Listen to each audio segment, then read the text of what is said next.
Prabowo Subianto, Presiden Republik Indonesia ke-8 yang akan menjabat pertanggal 20 Oktober, 4 hari lagi, telah memanggil lebih dari 100 orang calon pemimpin lembaga, kementerian, badan maupun wakil-wakilnya.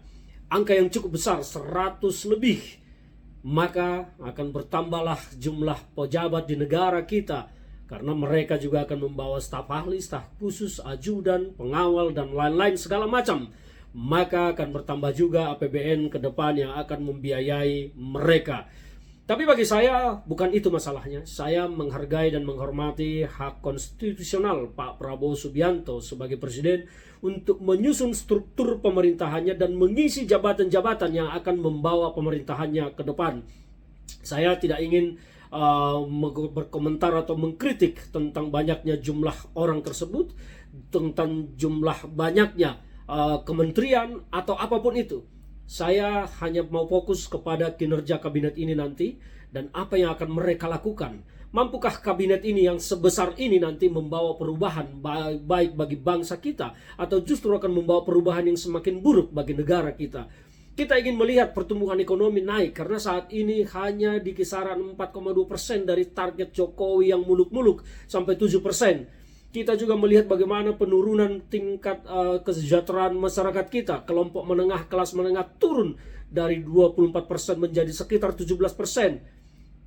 Daya beli masyarakat menurun drastis, bahkan ini sudah masuk bulan ke-6 daya beli masyarakat itu bertahan stagnan dan tidak ada peningkatan, justru semakin melemah, karena terlihat bagaimana masyarakat sekarang lebih bertahan untuk membeli bahan pokok dan tidak mengeluarkan uangnya untuk membeli sesuatu kebutuhan sandang, tetapi hanya fokus di masalah pangan. Dan ini adalah ciri-ciri bahwa Indonesia sesungguhnya tidak baik-baik saja.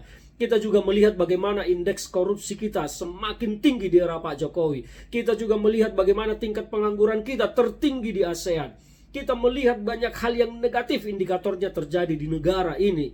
Impor BBM kita semakin naik, meskipun pemerintah selalu menargetkan penurunan impor dengan menaikkan produksi nasional kita, angka lifting kita tidak terkejar. Pemerintah menetapkan sampai 2030 harus ada 1 juta barel yang diproduksi, dan ini semuanya gagal. Saya harus menyatakan itu sudah gagal, karena tidak mungkin mencapai 2030 itu 1 juta barel lifting kita per hari. Dan banyak kegagalan lainnya. Bandara Kertajati dibangun sepi, jalan tol semua dibangun, utang. Angka utang kita naik tinggi, meskipun dibangga-banggakan bahwa peningkatan cadangan kita meningkat, pendapatan bruto kita meningkat.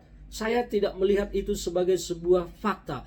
Kita sekarang faktanya sedang tidak baik-baik saja. Ketidakbaik-baikan itu di mana? Ya, masyarakat kita yang sekarang merasakan bagaimana beratnya menjalani kehidupan di era Pak Jokowi belakangan ini. Mungkin masyarakat kalangan bawah yang miskin ketika dapat sembako, mereka sudah merasa sangat puas sekali. Maka ketika disurvei, mereka akan menyatakan sangat puas kepada Pak Jokowi, karena itu datang seperti malaikat membawa hadiah. Di tengah-tengah penderitaan kemiskinan, namanya orang lagi butuh, kalau dapatkan itu merasakan sangat lega. Tetapi bukan itu sebetulnya, itu hanya sesaat saja. Kita ingin kesejahteraan masyarakat kita ini berkesinambungan dan panjang. Masyarakat kita ingin semuanya punya tabungan di bank. Masyarakat kita ingin punya simpanan uang di bank. Cadangan hidupnya ada. Tidak hanya makan kerja dari pagi untuk makan sore. Sementara di kalangan masyarakat kita masih banyak yang pagi kerja sampai sore untuk makan malam. Dan ini yang harus kita bereskan masalah ini. Nah, apakah kabinet yang akan dipimpin Pak Prabowo nanti mampu menyelesaikan segala permasalahan itu? Kita akan lihat. Makanya saya mengatakan saya tidak mau berkomentar, mengkritik sekarang terkait dengan jumlah kabinet yang akan dibentuk, jumlah menteri yang akan dibentuk, jumlah wakil menteri berapa banyak, dan jumlah badan-badan lainnya berapa banyak. Saya menghormati hak prerogatif Pak Prabowo Subianto sebagai presiden. Saya akan menunggu kabinet ini bekerja. Saya akan menunggu kabinet ini menyelesaikan masalah-masalah negara kita, masalah-masalah masyarakat kita. Dan saya menyatakan diri akan terdepan mencubit pejabat-pejabat yang tidak bisa bekerja nantinya. Dan masyarakat, apa komentar kalian terhadap jumlah pejabat yang ada sekarang ini? Silakan komentar di kolom channel YouTube saya, Sosialis TV. Terima kasih, salam dari saya, Ferdinand Hutahayan.